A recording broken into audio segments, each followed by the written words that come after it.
How did you first get into cutting hair? I think what got me into cutting hair was really growing up. I used to get my hair cut a lot, obviously. Then finally, I started going to Ray and seeing the environment and like what it was like being in the shop all day. In my summers, I would just go there and chill and watch him cut. And I just kind of fell in love with it, seeing like you don't really gotta, you can have your own craft. You don't really have to listen to nobody. You're your own boss and everything. And then how hard he was going just really motivated me to go out and start it too. He was young too. So I feel like that's what motivated me and got me into cutting hair. What does barbering mean to you personally? Barbering means, it's not really just cutting hair. It's more than that. It's like you're really giving somebody what they feel they look their best at. Like this is really gonna set people's day. This is what people look forward to. Like this means a lot to people. So I feel like you're a big step like into people's life. And like they come to barbers, they talk about anything. They come to barbers for wedding days, whatever, the biggest days of their lives, they're gonna wanna look the best, so they come to a barber. So I feel like barbering to me, it's a lot, but I don't know. That's deep.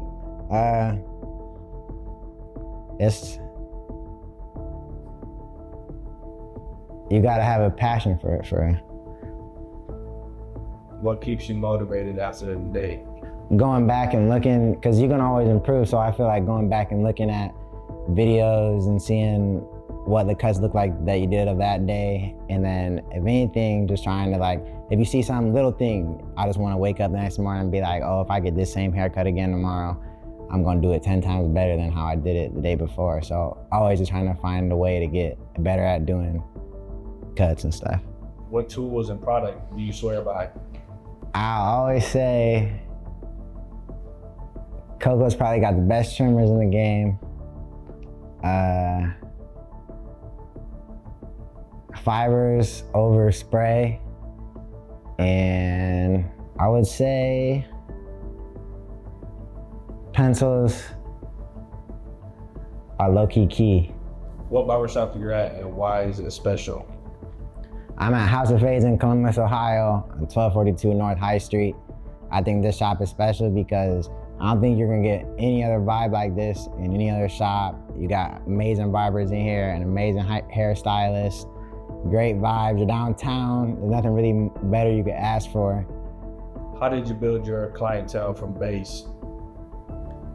I used to go into like, so being in Columbus, there's a couple colleges and campuses and more high schools around. So I used to go into, like I'd search up a high school or a college nearby and I'd go to the recent photos and I'd kind of go in like people's comment sections on Instagram and I would just start liking all their comments or liking their posts. And then I'd shoot them a DM like, hey, I'm a new barber here. I'm offering like a free cut for the first time. Just trying to get my name out there, showing off my work and everything. And then eventually people started to trust me more, and then more clients started to come, and then it was kind of more word of mouth. And then I did a little like, if you bring 2 friends to me while you get a cut, your haircut was free. So kind of like small promotions with free stuff just to trying to bring people in. And I think that kind of helped bring a lot of my clients in that I have and still cut today. How do you keep the balance between professionalism and authentic barbershop vibes? I don't really know. I just really try to be myself at all times, for real. And I know there's a time and a place like to have the right vibe going, but I feel like for the most part, if you just keep the shop like open, I don't know. I think that all the vibes will always be great and everything will be smooth. And then whenever you have to turn it into business and stand and handle something, then you switch that flip. Have you ever doubted yourself or faced setbacks? And if so, how did you overcome that? Yeah, I think especially early on cutting hair, I used to like get discouraged a lot. Like I'd look at the cuts and I'd be like, dang, this is really terrible. Like, I don't really know how like the person's actually liking it. Like even looking back now at the cuts, sometimes now I'll have a bad cut or I feel like I could have done something better.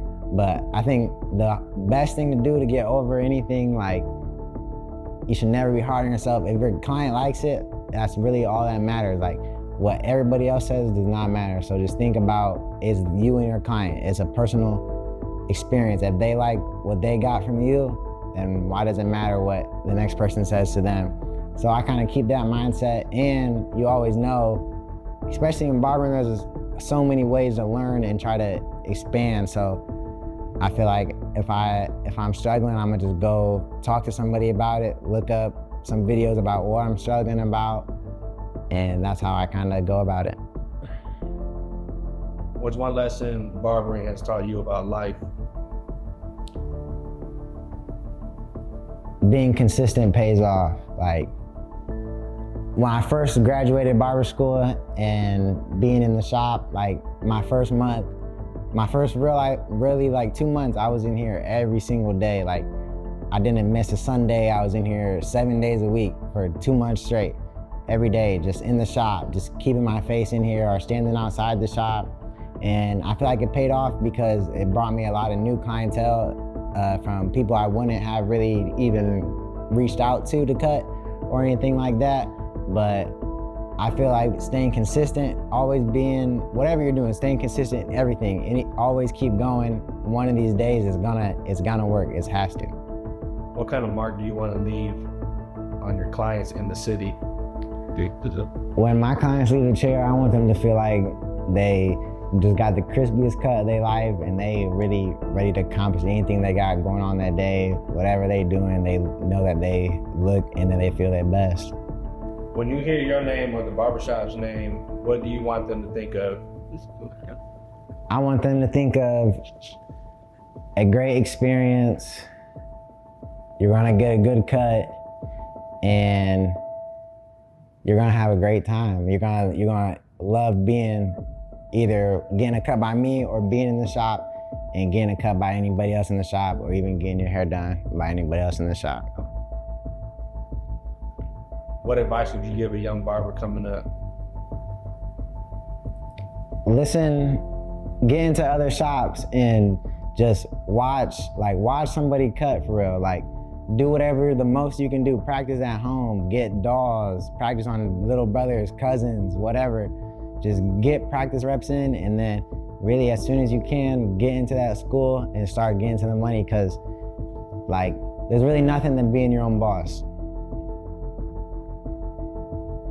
If you could talk to your younger self the first time you held a pair of clippers, what would you say? I would say, I probably would have told myself to go a little harder than I was and actually invest more and try to really perfect my craft when I was really cutting in the basement, and like to take it more serious. But other than that, I would tell myself to take time for myself, enjoy the process, and just to be patient with everything. Right, last question. What's next for you behind the chair? After this, I eventually wanna open up a shop or get into a suite, and then I wanna try to get into opening up maybe a clothing brand, or even opening businesses and owning businesses. I just want my money to be able to go far, and I want to be able to set my family and everything straight. So I just want this to be able to take me to those places. That's good. I'm good. It's like a 10-minute video right there.